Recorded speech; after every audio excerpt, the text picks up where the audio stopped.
One day this summer, the S&P 500 closed up 0.7%.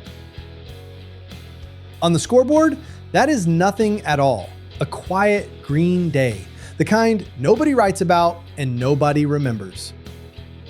Inside that same session, one company finished up more than 15%. Another finished down more than 7%. Same day, same index, same 0.7%. So what is that number actually telling you? Because the figure on the scoreboard is an average. And an average is not a description of what happened, it is a summary.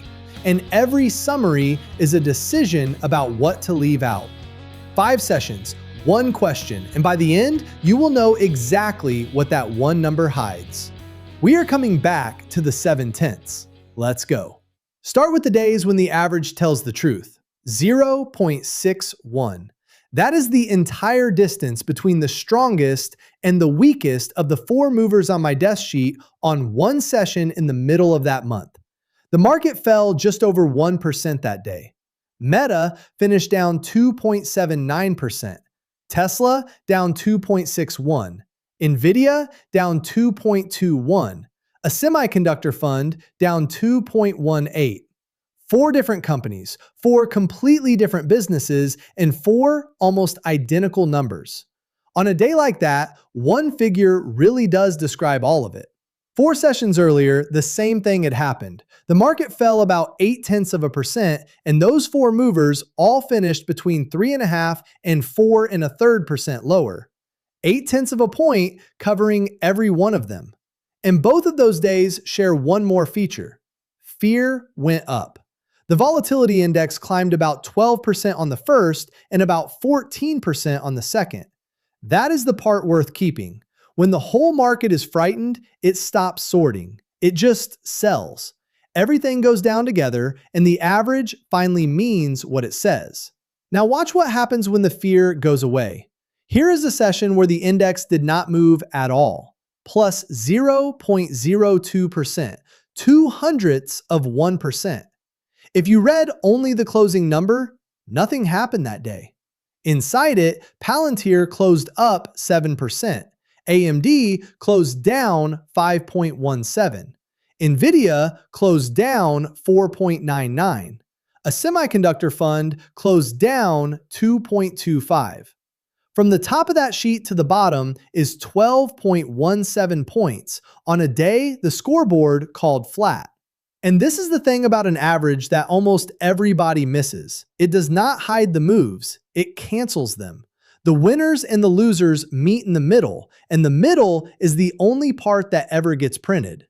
Notice as well that the scoreboards themselves barely disagreed with each other. The Dow finished up about 0.5%, the Nasdaq down about 1/3. The argument that day was not between the indexes, it was going on inside them.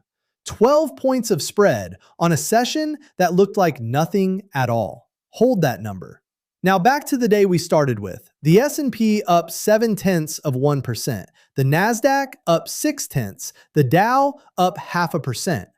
3 scoreboards, all calm, all agreeing with one another.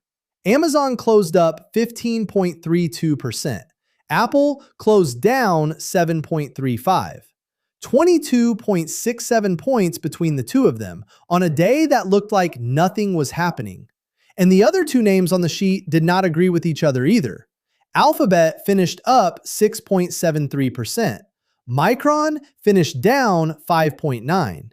And these were not thin, sleepy little moves. Amazon traded more than twice its normal volume that session. Apple traded more than twice its own. Whatever those 2 companies were dealing with, a very large number of people showed up to act on it. None of it reached the headline figure. The 4 names on my sheet are the standouts, the ones that moved the most. The average is taken across hundreds of names, and hundreds of names are, by definition, mostly ordinary. Which is why the biggest single move in a session can be more than 20 times the size of the index's own move and still barely disturb it. 22 points, the widest gap so far. Not the widest there is. 26.31, The session immediately before that quiet one was a genuinely good day. The S&P up 1.66%, the Nasdaq up 3.36%, the Dow up 1.19%. Micron closed up 18.36%, Microsoft up 15.51%, AMD up 13%, and Meta closed down 7.95%. On one of the best days of the month, one of the largest companies in the market went the other way entirely. That is the part an average can never show you. A single number has one direction. The things underneath it are under no obligation to agree with it. And on this day, one of them flatly refused. 3 of the 4 names on that sheet finished up 13% or better. The fourth finished down almost 8%. The index averaged the whole argument into 1.66. Fear fell more than 17% that session. Calm on the surface, 26 points of disagreement underneath it. So, back to 0.7%. That number was true. It was also the average of a day where one company gained 15% and another lost 7%. The scoreboard is not lying to you. It is summarizing, and a summary is a decision about what to leave out. Across 5 sessions in one summer month, the distance between the best and the worst of 4 names ran 0.61, then 0.8, then 12.17, then 22.67, then 26.31. Same index every single time. So the next time somebody tells you what the market did today, the honest question back is, which part of it? Next time, we go after the one number underneath all of this that tells you whether anybody actually meant it. Volume.